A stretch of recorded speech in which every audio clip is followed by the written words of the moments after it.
compartidas, propuestas educativas que se orientan a transformaciones profundas para el bienestar comunitario. Y pues el día de hoy estoy feliz de compartir este espacio con Diana Neri. Bienvenida, ¿cómo estás? Gracias por estar aquí. No, pues muchísimas gracias por la oportunidad de platicar contigo y de, bueno, también de participar con tus radioescuchas y teleescuchas o interescuchas. Ya ves que ahora las tecnologías nos ha puesto a colocar otros nombres, pero qué gusta la coincidencia y poder estar aquí. Pues muchísimas gracias, Diana. Diana nos viene a hablar de un tema que son las disidencias afectivas y feminismos, y ya iremos viendo paulatinamente este tema y como cada conversatorio, pues traemos un poema alusivo al tema de Gloria Fuertes que dice, me hice libre. Me hice libre, vivo libre, en esta inmensa celda de castigo que es la tierra. Decir la verdad me desencadena. Y pues hoy viene Diana a hablarnos de muchas verdades. Cuando elegimos amar, elegimos movernos contra el miedo, contra la alienación y la separación. La elección de amar es una opción para conectar, para encontrarnos a nosotros mismos en el otro. Bell Hooks. Y pues con esto comenzamos el día de hoy. Diana, quiero presentarte para que la gente sepa quién nos viene a hablar de esta temática. Diana Marina Neri Arriaga es licenciada en Derecho y licenciada en Filosofía, maestra en Filosofía Política por la UNAM, consultora filosófica y profesora en Educación Media a través del Colegio de Bachilleres a nivel superior, desde el SIME Zacatenco del IPN y en maestría a través del Centro Integral de Sexualidad y Educación Sexual, CISES, que juntas compartimos ahí también dando clase. Y pues bueno, ella es activista en los caminos de la liberación animal, los feminismos interseccionales y la disidencia afectiva, contramorosa, un poquito bruja y un mucho apóstata. Bienvenida, Diana. Qué felicidad compartir en este espacio y creo que es muy valioso, pues desde esta visión, ¿no? Hablar desde este activismo, desde los cuidados debemos seguir construyendo y repensando nuestra forma también de relacionarnos afectiva y románticamente. Entonces, pues qué valioso tema entrar con esta visión y sobre todo ver cómo debemos de dejar de estar como construyéndonos en base a cánones prefijados, ¿no? Esta importancia también de encontrar otras vías y hoy precisamente nos vienes a hablar de estas disidencias afectivas. Platícanos a qué te refieres con este término, por qué elegir este tema, de dónde parte tu vocación también por querer hablar de estos temas. Bueno, antes que nada, qué potente poema nos has interpretado, ¿eh? Además, qué calidez al decirlo. Me parece que uno de los elementos, por cierto, de la disidencia, particularmente la afectiva, es la ternura radical. El saber esa fuerza, esa profundidad de las palabras que pueden llegarle a las personas en su tiempo, en su momento específico, esa caída de veintes a partir de la metáfora, qué bonita manera de comenzar, Claudia, te agradezco mucho por eso, ¿no? Y en ese sentido, bueno, ¿qué onda con las disidencias afectivas? Un poquito te platico previamente que yo tengo muchísimos años viviéndome, pensando también en los temas de las no monogamias éticas, ¿no? Y esta implicación de vivirse muy en concreto desde hace ya casi 20 años, 19 años, en los temas del poliamor, me hizo replantear y pensar que, a ver, solamente se trataba de amar obviamente con el consentimiento, con la responsabilidad, con la apertura, a más de una persona, pues con todos estos elementos tan importantes que además déjame decirte que cuando iniciamos todo este proceso también colectivo hace ya casi 20 años, estos temas eran nuevísimos, eran bastante polémicos, hoy ya de alguna manera han sido mainstream y ya están en el imaginario popular, ¿no? Ya hasta hoy adolescentes se nombran poliamorosos. Pero pensar estos caminos de la no monogamia ética, pues sí nos llevó a replantear y a repensar si solamente se trataba así, sencillamente de una forma diversa de pararse en el mundo, de una forma simplemente distinta de tener en lugar de una pareja una trieja o una cuatrieja o vivir polifidelidad, todos esos conceptos, ¿no? Que son parte de la jerga poliamorosa.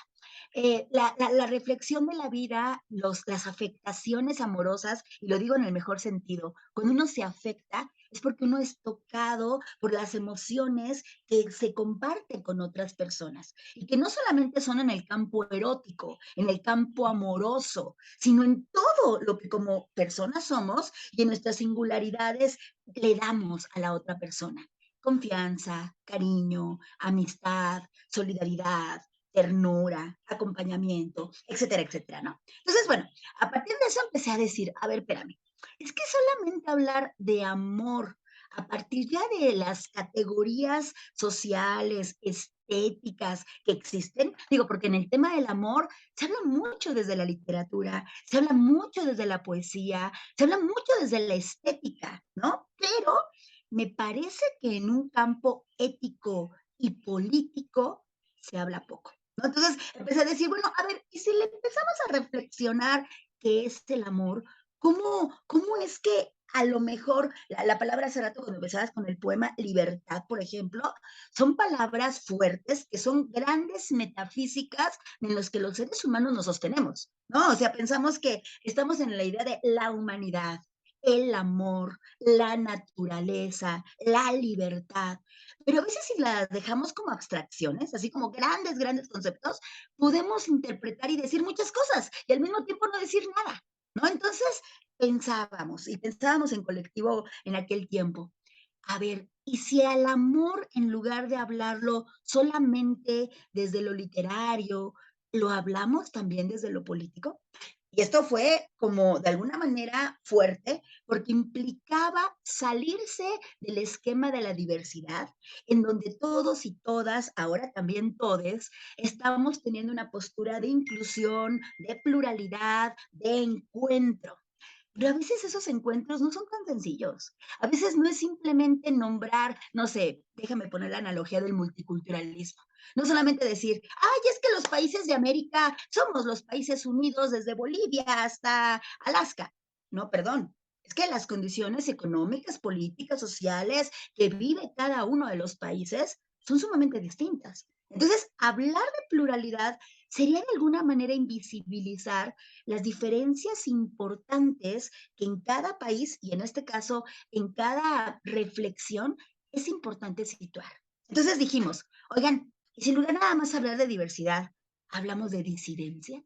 Ay, ay, ay, pues entonces a ver qué es eso, ¿no? Porque la disidencia se oye como una palabra fuerte, una palabra contestona, inclusive una palabra que dijera uno, ay, es que a lo mejor estás invitando al conflicto. Y sí, sí, sí, de hecho estamos invitando al conflicto, pero de una forma distinta, dialéctica, dialógica, ¿no? Entonces, si me permites, hay que situar qué es la disidencia y a partir de ahí irnos a la disidencia afectiva, ¿no? La Claro. disidencia, en términos generales, habla de una disconformidad, de no estar de acuerdo, de esa importancia, de esa vitalidad del decir no, que particularmente para las mujeres, qué tan necesaria es, ¿no? O sea, no, no quiero esto, y aprender a nombrar lo que sí queremos, ¿no? Entonces, en este camino no queremos la imposición de un sistema de creencias, de una ideología, entendiendo una ideología no como una forma de pensar que cada uno tenemos, ¿no? Ojalá fuera así. No, no, no.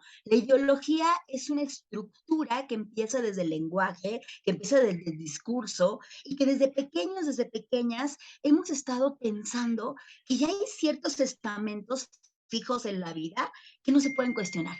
Es parte de lo normal, lo natural, incluso lo necesario. ¿No? O sea, no sé, pienso en la monogamia o en la heterosexualidad. O sea, nos han dicho, es que tú naciste mujer, lo cual no nacemos mujer, la Simón de Beauvoir tiene mucha razón, no nacemos, nos hacemos, ¿no? Pero la clave es que nos dicen desde la naturaleza esta suerte de sociobiología social que existe, ¿no? Muy, muy popularizada, de naciste mujer y pues tu camino es pues ser heterosexual para que algún día encuentres a ese hombre con el que juntos trabajen, luchen, porque hoy el cuento moderno del patriarcado ya no es el príncipe azul que nos rescate, no. Hoy ya se ha mutado, hoy ha cambiado y hoy entonces empezamos a pensarnos sí, como mujeres empoderadas y luchonas, pero a un lado, un compañero que con quien compartamos vida, con quien tengamos hijos, pero no nos hemos dado a lo mejor cuenta que atrás de estas grandes ideas, que inclusive están muy nutridas del pensamiento mágico, digo, porque las ideas del amor romántico están insertos estos discursos, sí de sacrificio, sí de darlo todo y pensar que la magia del amor va a terminar salvándonos, ¿no? Toda esta es ideología. Y toda esta ideología, cuando uno empieza a disentir, uno quiere diseccionar y comprender, a ver, espérame, históricamente, culturalmente, ¿de dónde viene la idea de pareja? ¿De dónde viene la idea de familia? ¿De dónde viene la idea de pensar que tengo que tener un matrimonio instituido además con ciertos cánones legales? Entonces, empieza uno a decir, espérame, espérame. Entonces, creo que la disidencia tiene que ver no solamente con disentir, no solamente con plantear que no quiero entrar dentro de la ideología social, sino que a esto quiero tener una postura, quiero tener una rebeldía, que incluso déjame decirlo más fuerte, en palabras inclusive de Wilhelm Reich, ¿no? Él decía, es que si uno es revolucionario, bueno, en este caso él lo decía en masculino, si uno es revolucionario es porque uno quiere irse a la raíz de las ideas, al centro de las cosas. Y a partir de entender el por qué, desde dónde, cómo, cuándo, entonces buscando otras alternativas, otros planteamientos, otra manera de vivir. Entonces la disidencia es eso, la posibilidad de situar un conflicto que existe, pero plantearlo desde una dialéctica, desde una posibilidad dialógica y a partir de ahí proponer nuevas formas de coexistencia donde situemos algo bien importante. Lo personal es político, ¿no? Y aquí la importancia de este concepto, porque pues, híjole, y es que en nuestro mundo contemporáneo y posmoderno pensamos que ya pasamos lo político, o inclusive pensamos lo político como la política, ¿no? Como las instituciones, el gobierno, los partidos políticos. Y hoy muchas personas se dicen, no, no, no, yo soy apolítica porque no participo dentro de esos cánones. Pero todo lo que hacemos, la manera en que nos vestimos, la forma en la que hablamos, lo que comemos, la forma en que nos afectamos, con quién nos cogemos, es político. Y Sí. si planteamos y compartimos las narrativas de cada una de nosotras, por ejemplo, seguramente tendremos coincidencias. Y coincidencias que tienen que ver con una serie de estamentos históricos, sociales, vamos a decirlo feminísticamente hablando, patriarcales, que nos han situado en nuestra historia de hoy, ¿no? Entonces, desde ahí empezamos a plantear la disidencia. Ujú. Y cómo dentro de esta visión, ya planteándolo en esta parte afectiva, ¿no? Cómo construirnos fuera de la norma, de esta heteronormatividad, cómo empezar también como a buscar estos bordes, porque creo que es importante hablar, ¿no? De esta visión global, cómo es que vamos pasando a estas disidencias afectivas. Ay, Clau, qué complejo, porque digamos que socialmente uno va como en el camino personal de búsqueda, uno va viendo qué caminos asomarse, que sí, que no, y yo creo que particularmente con las mujeres hemos tenido pues una historia llena de sesgos, de invisibilizaciones, de una serie de cosas tremendas que ha atentado, pues diría Greta Segato, ¿no? Hasta hay un genocidio contra las mujeres, hay una desaparición o una explotación sobre nuestros cuerpos y nuestros pensares, ¿no? Entonces, en ese sentido, por eso esta pregunta es necesaria, pero complejísima, porque implica buscar alternativas disfrutables, vivibles, pero también déjame agregar esta palabra, sentipensadas. O sea, es decir, la racionalidad también es un constructo que podría situarse en lo ideológico y que sirve para instrumentalizar una serie de acciones en los seres humanos, ¿no? Y las grandes guerras son parte de esa supuesta racionalidad. Pero si me voy al lado meramente emocional, que también es una forma en la que a las mujeres se les ha querido encerrar diciéndole que somos puro corazón, entonces creo que también son elementos que si los conjuntamos, el sentir y el pensar, nos permitirían pues buscar otras formas. Entonces, en ese camino, bueno, te hablo de una serie de ideas compartidas con compañeros, con compañeras, con colectivos. Formamos hace pues, ya casi 20 años el colectivo Poliamor, hoy que está desaparecido. Y recuerdo, de hecho, hoy, como te decía al principio, hay muchos espacios, hay muchos lugares donde se habla de no monogamias, donde se habla ahora de diversidad relacional, donde se habla de muchas maneras de vivir el poliamor. Y ahora han surgido en todos estos caminos otras imposturas, la anarquía relacional, la agamia, las afectaciones libres y alegres. Se ha nombrado una propuesta política que ya también existía desde hace muchos años, que es el amor libre. Particularmente yo trabajo y pienso sobre el contraamor. Entonces, estas ideas tienen que ver con la disidencia afectiva. ¿Por qué? La disidencia afectiva lo que hace es, número uno, así como en grandote, cuestionar la metafísica del amor como una aspiración a la que tendríamos que llegar, sino más bien lo ponemos en minúsculas y colocamos al amor como una forma también de sí compartirnos, sí darnos y estar con la otra, con las otras personas, pero acompañada de también esas otras, lo decía al principio, y voy a utilizar esta categoría, que hay un cuatito ahí de la modernidad, inicios de la modernidad, que se llama Baruch Spinoza, que hablaba sobre los afectos y hablar de cómo los afectos nos trastocan en nuestra vida cotidiana, ¿no? Y en ese sentido está la amistad, por ejemplo. ¿Por qué hemos dado, en términos, parecería de nuestras jerarquías emocionales, un valor menor a la amistad que al amor? ¿No? Porque inclusive parecería que el amor está aquí como en la cumbre y en la aspiración social de cada uno de nosotros, de nosotras, pero, y la amistad está así, ¿no? Es como algo maravilloso, importante, pero cuando estamos en pareja, hasta le decimos a nuestras amistades, aguanta, aguanta, que ahorita estoy en otro momento. Claro. Cuando pensamos en la disidencia, estamos pensando en precisamente nombrar otras formas de afectarnos que nos llenan de calidez la entraña. Por eso la solidaridad, por eso el acompañamiento, por eso la ternura. Y me parece que estos elementos no solamente se establecen con una, dos, cinco personas de manera fija y constante durante toda la vida, sino están presentes en nuestras relaciones empáticas, de buen trato, dijera la querida compañera Fina, en nuestras relaciones cotidianas. O sea, esta es la disidencia afectiva.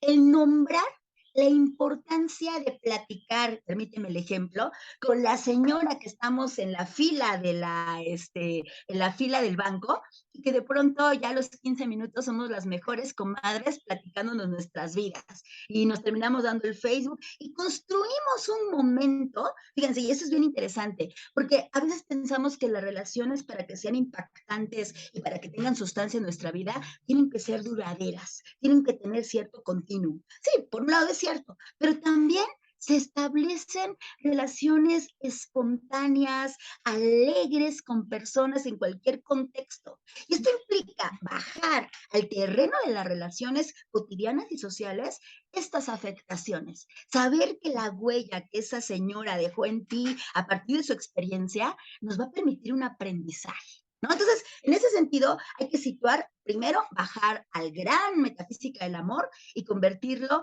en una pluralidad, en amores, en amistades, en ternuras, etcétera. Por un lado, eso es como un primer pilar. Pero vienen también otros dos pilares que pueden ser controversiales y polémicos, sobre todo por el malentendido de estos conceptos. Uno, la discusión sobre la heterosexualidad, y otro, la discusión sobre la monogamia. A ver, porque a lo mejor si las personas que nos ven, que nos escuchan, dicen, bueno, yo soy heterosexual, yo no puedo ser, entonces, disidente afectivo, o sea, esto es solamente parte de la comunidad LGBTI más. A ver, yo creo que la disidencia afectiva se ha nutrido de manera importantísima de los feminismos, particularmente de los feminismos interseccionales, y se ha nutrido también de los movimientos LGBT, que como sabemos tienen una raíz revolucionaria, contestataria. Estos movimientos sociales han querido decirle a la heteronorma, no más, hay otras formas de coexistir. Pero déjame decir algo fuerte. Incluso hasta en el mundo lésbico, en el mundo gay, en el mundo bisexual, también hay una forma de heterosexualidad. O sea, ¿por qué? ¿No? La heterosexualidad no es una orientación sexual en términos de, ay, pues ahora yo nací heterosexual, yo me vivo heterosexual. No, es un régimen político. Y es un régimen político que nos ha dado una serie de roles de comportamientos, particularmente de la feminidad y la masculinidad. Porque la heterosexualidad nos ha dicho esto en palabras de Adrienne Reich, por ejemplo, heterosexualidad obligatoria, cómo una mujer tiene que comportarse y socialmente vivirse, cómo un hombre tiene que ser galán, caballero, y tener una serie de elementos que fortalezcan su masculinidad. Esto es la heterosexualidad. La heterosexualidad no solamente es que me guste una persona de otro género, sino la manera en que me pienso como una persona sujeta y abierta a formar una familia, a tener una pareja y todos estos elementos de los que hablábamos. Entonces, cuando empezamos a cuestionar la heterosexualidad, estamos empezando a cuestionar el germen del género. Y esto es muy fuerte porque implica de construir la manera en que nos han educado a partir de ser esos hombres y esas mujeres que un sistema social pues está esperando. Un hombre que reúna esos elementos de masculinidad para ser feo, fuerte, formal, y esos elementos de feminidad para ser lindas, tiernas y madres. Porque al fin y al cabo, como madres, dijera Karina Vergara, le convenimos mucho al patriarcado porque pues vamos a reproducir la mano de obra, ¿no? Entonces, fíjate, por eso este discurso es muy contestatario, porque implica irnos a elementos de la propia heterosexualidad que no los habíamos pensado, ¿no? Eso es por un lado. Y por otro lado, está la monogamia. Yo creo que Brigitte Vasallo en los últimos años ha revivido esta discusión que ya estaba en los feminismos radicales desde los años 70 para plantear que hay un contrato, y que hay un contrato no solamente social, del que se ha hablado tanto, de la organización del Estado, de la organización política entre las sociedades y los seres humanos, sino hay un contrato sexual. O sea, es decir, y aquí me voy a remontar un poquitito a esta mujer lindísima, chulísima, léansela, Carol Pateman, ¿no? Que decía, es que sobre las mujeres ya hay un contrato a partir de cómo se van a vivir socialmente nuestros cuerpos. Y parece que estos cuerpos de mujeres se van a vivir como esposas, se van a vivir como madres, se van a vivir a partir de un deber ser moral. Y en ese sentido, dice Brigitte Vasallo, es que la monogamia no es una forma de relacionarnos, es un sistema de pensamiento. Es como un chip. Y ese chip que traemos integrado a nuestra vida nos hace pensar que la elección de una persona para nuestra vida es la que nos va a dar certidumbre, estabilidad, confianza, posibilidades de futuro. ¿No? Inclusive muchas personas cuando empezamos a hablar de no monogamias nos dicen, ay no, pero es que ¿cómo le hacen? Si yo cuando estoy con una persona ya es un relajo, ahora imagínate multiplicarlos. Pues claro, ¿no? Si las multiplicamos a partir de lo que hemos construido hoy como amor, que ahí hay también otra interesante idea de Mariluz Esteban cuando habla del pensamiento amoroso.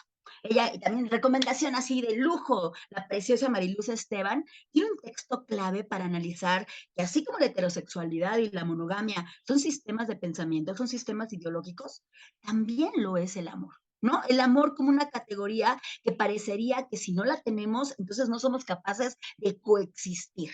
¿No? Entonces, en ese sentido, el amalgamiento de la discusión, de poner en la jerga de la polémica, pero también en una forma distinta de entender la heterosexualidad, la monogamia y el amor, son como los ingredientes fuertes de la disidencia afectiva. ¿No? Por ahí va este camino, que te digo que inclusive puede ser un camino muy contestatario a lo que hoy conocemos como poliamor. ¿No? Porque el poliamor ya es una forma que inclusive socialmente está integrada, aceptada, ya la vemos en las canciones, ya lo vemos en el imaginario popular, de simplemente la multiplicación, sí, con ética, sí, con compromiso, sí, con acuerdos, pero la multiplicación de pareja.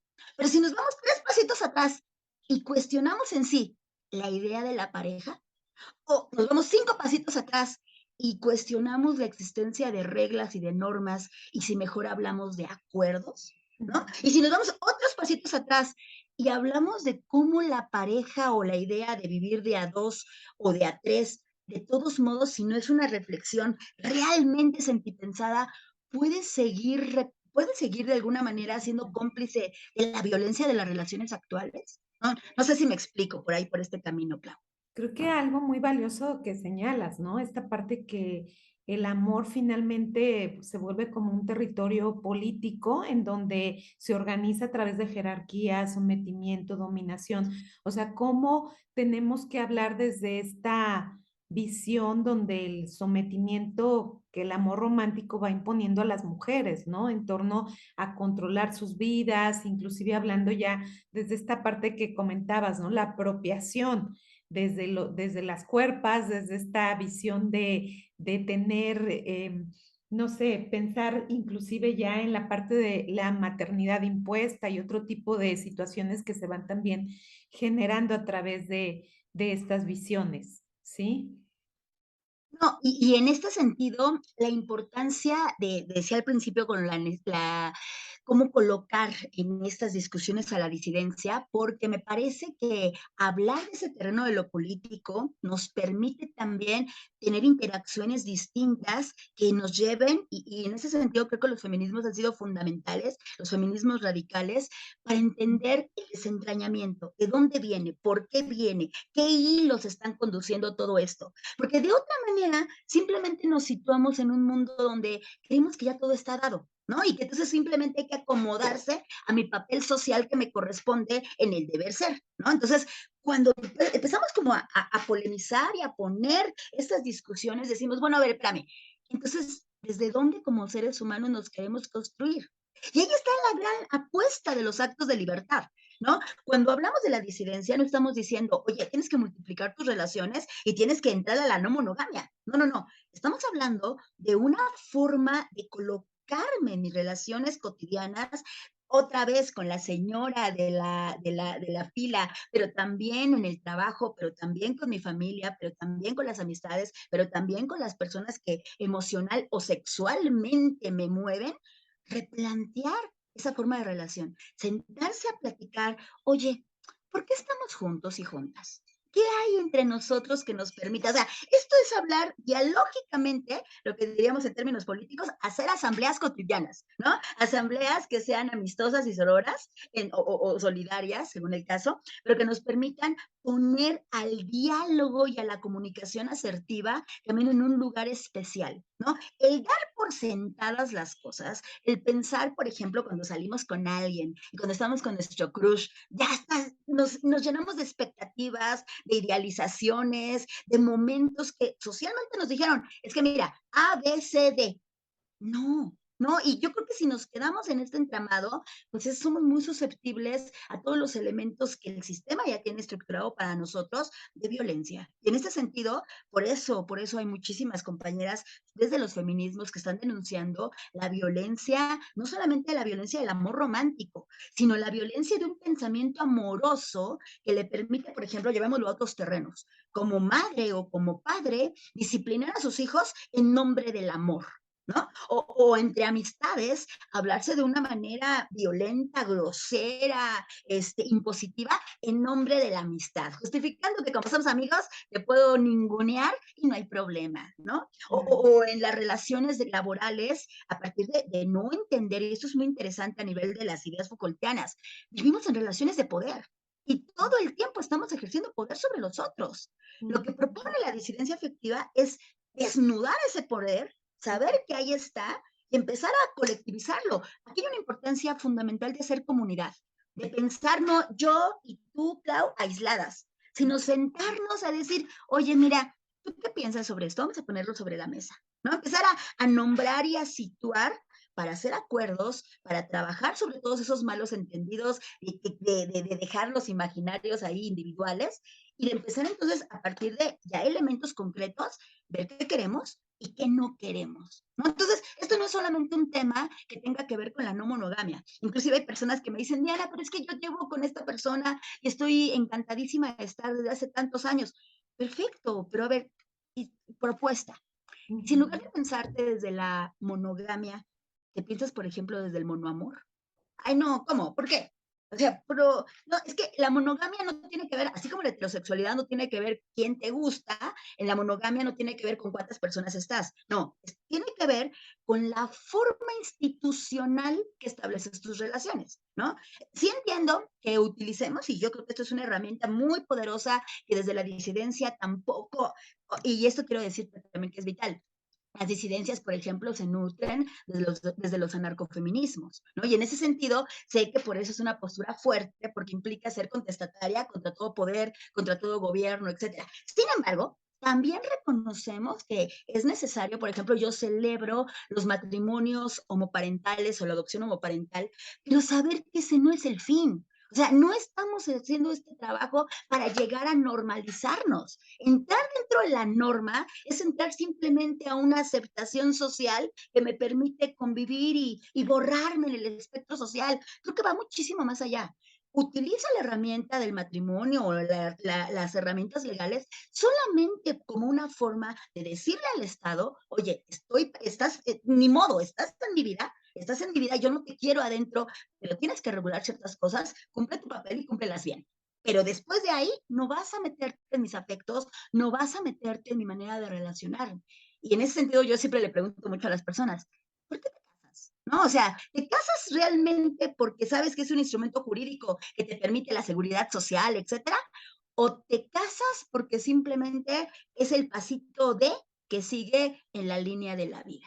¿No? Entonces, se trata de entender que no hay una línea de la vida, hay una serie de espirales, hay una serie de modos en donde cada quien, aquí es lo importante, que cada uno, cada una en separado, pero también en colectivo, vayamos decidiendo qué queremos y por qué lo queremos. Por eso el elemento de la conciencia y la reflexión son fundamentales para este proceso. Qué valioso, Diana, esta parte de lo que hablas y bueno, finalmente creo que es muy importante entonces cuestionar esta normativa, ¿no? Que establece roles, como decías, femeninos, masculinos, la parte de los binarismos, por ejemplo, también, ¿no? Y las normas que se van aplicando. ¿Y cómo se va entramando, cómo se va relacionando esta parte de las disidencias afectivas con los feminismos? Ay, caray, y bueno, ahí tendré que, si me permites, referirme un poco, porque creo que nuestras historias de vida son historias importantes y que nos marcan para nuestros sentipensares y nuestras propuestas, ¿no?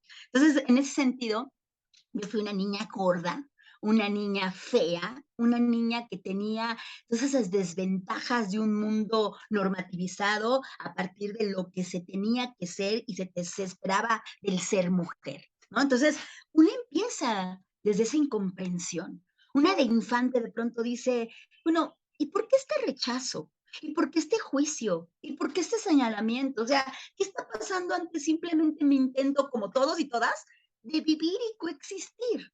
Entonces ahí te das cuenta que algo huele mal, que hay algo por ahí que se está entramando desde muchos lugares. Yo no sabía desde dónde, porque simplemente veía la tele y veía la telenovela perfecta con la niña que iba a alcanzar tal o cual sueño, pero la veías toda preciosa, a lo mejor inclusive salía de pobre, se volvía rica y se casaba con el amado. Y luego platicaba con mi familia y encontraba ciertos elementos que decía, ay no, es que esto yo sé que lo dicen con la mejor intención, pero me está lastimando. Y luego salía a la escuela y decían ciertos discursos ya establecidos que decía, es que esto no me está acomodando. ¿Qué si me acomoda? ¿No? Entonces yo era una hermosa ratita de biblioteca, entonces empecé a buscar, empecé a leer y me encontré, por ejemplo, a Simone de Beauvoir. Hay un texto de Simone de Beauvoir que te leí a los 15 años que se llama Memorias de una joven formal, que planteaba precisamente la renuncia que ella hace a la religión, la renuncia que ella hace a la familia, la renuncia que ella hace a la monogamia, a partir precisamente de eso, de descubrir que en su vida ella no cabía. Entonces, cuando leía a Simone de Beauvoir, tal vez sin entender las categorías y como los grandes referentes feministas, simplemente decía, esto que dice esta señora, esta mujer, me interpela, ¿no? Y de pronto en esas lecturas me encontré con otra mujer que se llama Emma Goldman, que hablaba sobre cómo el Estado, cómo el matrimonio son instituciones de poder que afectan nuestros cuerpos. Dije, ay, creo que esto también me está pareciendo interesante. Y también en el camino me fui encontrando con Angela Davis y una definición maravillosa de feminismo que hoy sitúo cada vez que podemos tener oportunidad de platicar sobre esto. ¿Qué es el feminismo, no? Es la idea radical de que las mujeres somos personas. Cuando leí esto, ¡buah!, me hizo una bomba y dije, a ver, espérame, es que creo que algo que está muy mal, ya vamos a situarlo. Creo que este mundo, le decía yo antes, machista, hoy entendí que es patriarcal. ¿no? Y que el patriarcado es un sistema hegemónico que nos ha normativizado a los cuerpos de los hombres y a las mujeres, pero que ha privilegiado desde lo masculino todos los cánones de la historia, ¿no? Entonces, yo cuando empecé a entrarle a la universidad, por ejemplo, entré a estudiar filosofía, vi que Sócrates, que Platón, yo decía, bueno, ¿que no había filósofas? Luego cuando me enteré que en los temas de la democracia las mujeres ni siquiera participábamos ni teníamos nada que ver, y que luego encontrar una filósofa era como rastrear y buscar una pajita ahí entre un gran granero, dije, no, algo está mal. Y entonces todo esto me fue permitiendo acercarme y conocer y reunirme también con otras mujeres para empezar a denunciar esta invisibilización y para empezar a entender que los feminismos son parte sustancial para la vida de las mujeres, porque una vez que empezamos a entrar a la reflexionada, ahora sí que como dicen las compañeras, una vez que nos empezamos a poner las gafas violetas, ya Claro. nada es igual, ¿no? Empezamos a ver el mundo, las relaciones, la vida de una manera tan distinta, y hay que decirlo, al principio de una manera muy acongojante, porque decimos, es que espérame, yo no quiero ser visibilizada a partir de lo sexual, yo quiero ser visibilizada como una persona a partir también de lo social. Yo no quiero que mi cuerpo tenga a partir de estos sesgos de género una caracterización. Yo simplemente quiero desarrollar, estudiar y vivir con todo lo que esto implica. Pero no, esta sociedad con las estructuras que tiene, sí nos orilla, nos lleva, nos sitúa en una desobediencia.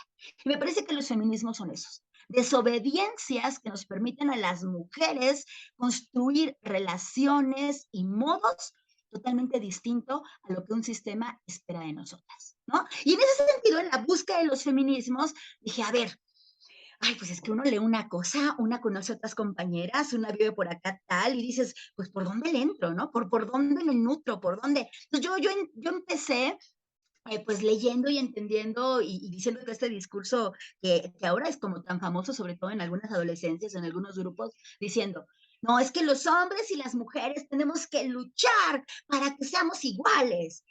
Y después me di cuenta que eso estaba un poquito viciado, porque yo tampoco quería ser igual a un hombre. Porque de hecho, si nos ponemos a discutir cómo se construyó un hombre, perdón, a mí no me interesa ir a la guerra, a mí no me interesa la militarización o no me interesa ser un jefe de familia y asumir un papel de pater familia. A mí qué me interesa, pero también busqué desde otros lados y me encontré ciertos esencialismos que hablaba de, no, es que tú naces mujer, eres mujer y somos sujetas históricas y eso ya no se puede cambiar. Pero también conocí a compañeras trans que te decían, no, Diana, es que yo lo vivo, lo siento desde otro lugar. Entonces decía, no, es que tampoco puedo pensar que las mujeres biológicamente hablando, somos las únicas que estamos en el feminismo. A ver, ¿desde dónde? ¿No? Entonces fui pasando por feminismos de la igualdad, los feminismos radicales, por ejemplo, me parecen interesantísimos desde entender esto que en los años 70, con todos los movimientos de liberación sexual, las mujeres, particularmente con Kate Millett, situamos lo que decíamos hace un momento, de lo personal es político, ¿no? Entonces me pareció valiosísimo entender, buscar la raíz. Y ese buscar la raíz implica la deconstrucción de nuestras relaciones, etcétera. Pero creo que también le faltaba más. Y te cuento que participaba activamente en movimientos sociales, movimientos políticos, particularmente en el movimiento zapatista, y trabajé con muchísimos grupos en el estado de Chiapas, en comunidades, y de pronto dije, bueno, a ver, yo no puedo venir desde mi rollo occidental a plantear un asunto feminista y decirles, a ver, compañeras, anticonceptivos y aborto, espérame, tengo que situar y entender que esas son otras realidades. Y Ujú. tengo que bajarle 3 rayitas a mis privilegios de saberes, de clase, etcétera, y entender que antes de hablar tengo que escuchar.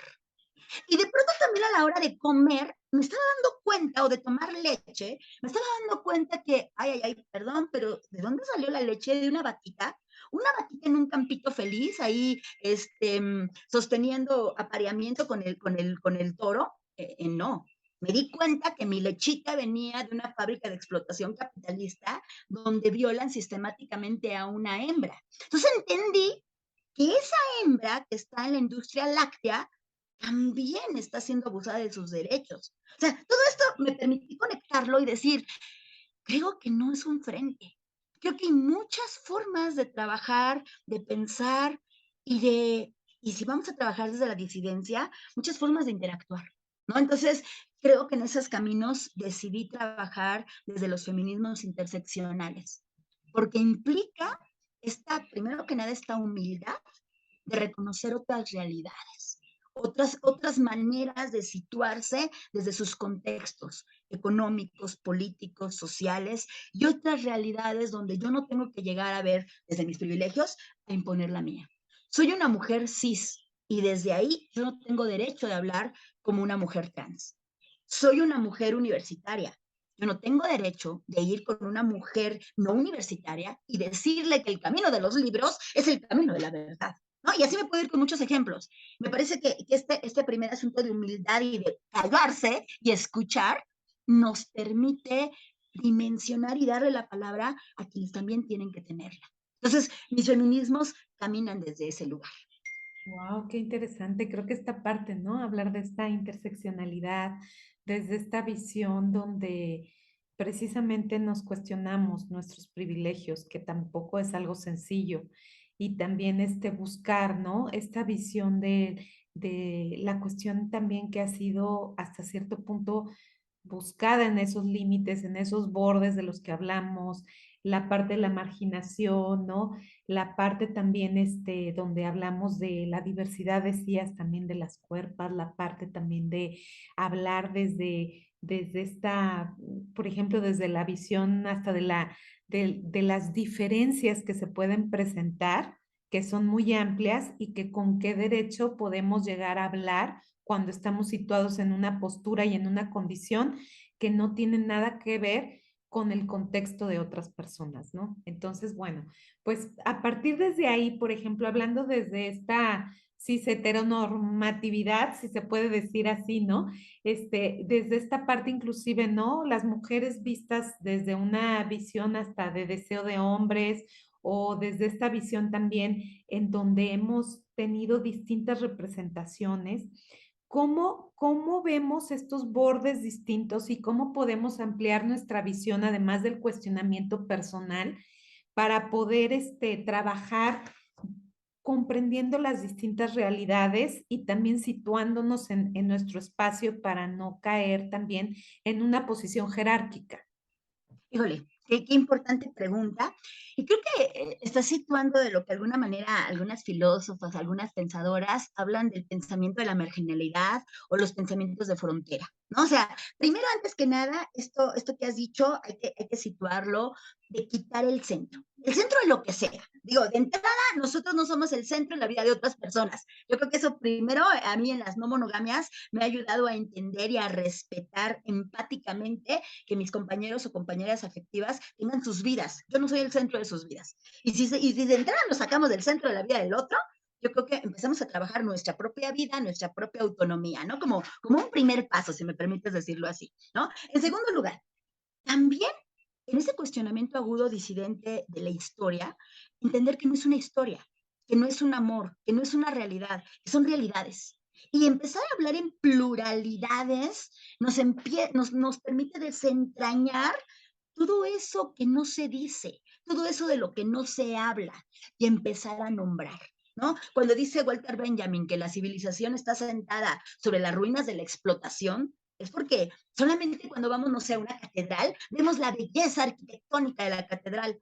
Oye, pero atrás hay un montón de esclavos, hay un montón de personas colonizadas, hay una historia que ha sido borrada, religiosa, cultural, política, y eso hay que nombrarlo. Eso implica descentrar. ¿No? Y entonces hoy le preguntaba apenas ayer a unos compañeros adolescentes, ¿son creyentes? Sí. ¿De tal religión? Sí. ¿Por qué? Por costumbre. Y ahí hay otro elemento clave, me parece. Empezar a dejar de naturalizar, empezar a dejar de pensar lo normal, lo que hoy universalizamos. ¿Tenemos tan fácil en la tendencia de universalizarlo todo? De pensar que eso ya está dado. Entonces, yo tengo una religión o una creencia, inclusive les decía, bueno, ustedes tienen una creencia, ¿por qué no podría ser una creencia plural? ¿Por qué? Porque hasta la monogamia está en la idea de Dios, ¿no? ¿Por qué un Dios? ¿Por qué no dioses? ¿Por qué no diosas? ¿Por qué inclusive pensarnos fuera de ese constructo? O sea, imagínense la posibilidad de entender a lo mejor que no tiene que haber una jerarquía hasta para la hora de situarse frente a algo mayor. Y ojo, hablé de la humildad hace rato, pero esta humildad no implica ese sometimiento de saber que ya hay alguien superior que me rige y del cual me tengo que acostumbrar a vivir. Implica también cuestionar que todos somos parte de todo. Y ahí también cuestionaría hasta nuestro papel antropocéntrico, ¿no? Nosotros humanos somos parte de la naturaleza. ¿Por qué hemos decidido este papel depredador, abusivo, de destruir, comerlo a partir del discurso de, bueno, pues es que tenemos que sostenernos nosotros y pues los animales están a nuestro servicio, los árboles están ahí para pues, nuestras cosas, el progreso? O sea, en nombre de la modernidad y del progreso se cometen grandes atrocidades. Entonces empezamos a cuestionar lo universal y empezamos a cuestionar estas ideas de naturalización, de normalización, de la idea de lo necesario. Digo, necesario, comer, dormir, cagar, ¿no? Perdón, eso es necesario. Lo demás es parte de una serie de constructos sociales que también tendremos la oportunidad de sentipensarlos. Y ahora, esto viene muy importante. Esto es un proceso personal, bien dices, pero es un proceso que para que realmente tenga un impacto en nuestras vidas, tendría que ser comunitario. Es decir, la invitación a que nos juntemos con nuestras afinidades, pero también con quienes no tenemos afinidades. Esta importancia de llevar a las discusiones públicas todos esos temas que consideramos privados, íntimos, ajenos de una conversación social, ¿no? O sea, esta invitación para que los compañeros hombres, por ejemplo, no solamente hablen de fútbol, sí, ya sabemos que va. ¿Por qué no hablan de lo que les han enseñado y no les gusta? ¿Por qué, compañeras mujeres, no hablamos de nuestras sensaciones, nuestros placeres, nuestros displaceres? ¿Por qué no hablamos de erotismo de manera pública? Por ejemplo, ¿no? O sea, estoy dando ejemplos varios que implica llevar a una comunidad estas discusiones y estos elementos que parecería que en la educación informal nos dijeron, va de tu casa para adentro, va de la puerta de tu casa para adentro. Yo creo que estos elementos nos permitirían empezar a descentrar los grandes discursos y empezar a proponer. Y por eso decía en un principio, la propuesta de la disidencia no solamente es decir no, sino es decir, mira, estoy intentando y caminando desde este otro modo. Yo le aprendí hace muchos años a Marcela Lagarde una idea muy interesante sobre diferenciar la rebeldía de la transgresión. Ella nos decía, es que cuando las mujeres somos rebeldes es ese primer momento contestatario de no querer, de decirle esas imposiciones, no las queremos y sacarlas de nuestra vida. Pero a veces parecería que cuando una madura, ¿no? Porque inclusive te dicen, ay, bueno, es que a los 20 años todo el mundo somos rebeldes, somos revolucionarias, pero ya a los 40 ya maduramos. No, o sea, yo creo que no hay, de hecho ese sería otro gran tema interesante de qué carambas es la maduración, pero yo creo que la transgresión no solamente es no quiero, sino no quiero esto, estoy trabajando por ahora en esto sí quiero. Y entonces, ¿por qué no buscar transgresiones para nuestra vida cotidiana? Y miren que no les estoy invitando a que de pronto digan, renuncie a la heterosexualidad, me voy a lesbianar. Lo cual sería sensacional, por cierto, ¿eh? Pero no, a lo mejor empiezo a empezar a desjerarquizar mis relaciones. Algo tan sencillo y tan complejo como eso. Empiezo a buscar relaciones realmente, hasta con ese compañero de trabajo, hasta con ese señor que me encuentro en el metro, hasta con quien sea, establecer relaciones horizontales, que implica aprender a escuchar y aprender a hablar. ¿No? Yo creo que estas cosas son profundamente transgresoras porque nos permiten ir creando comunidad. Y las comunidades son los que les damos los cambios profundos a la sociedad.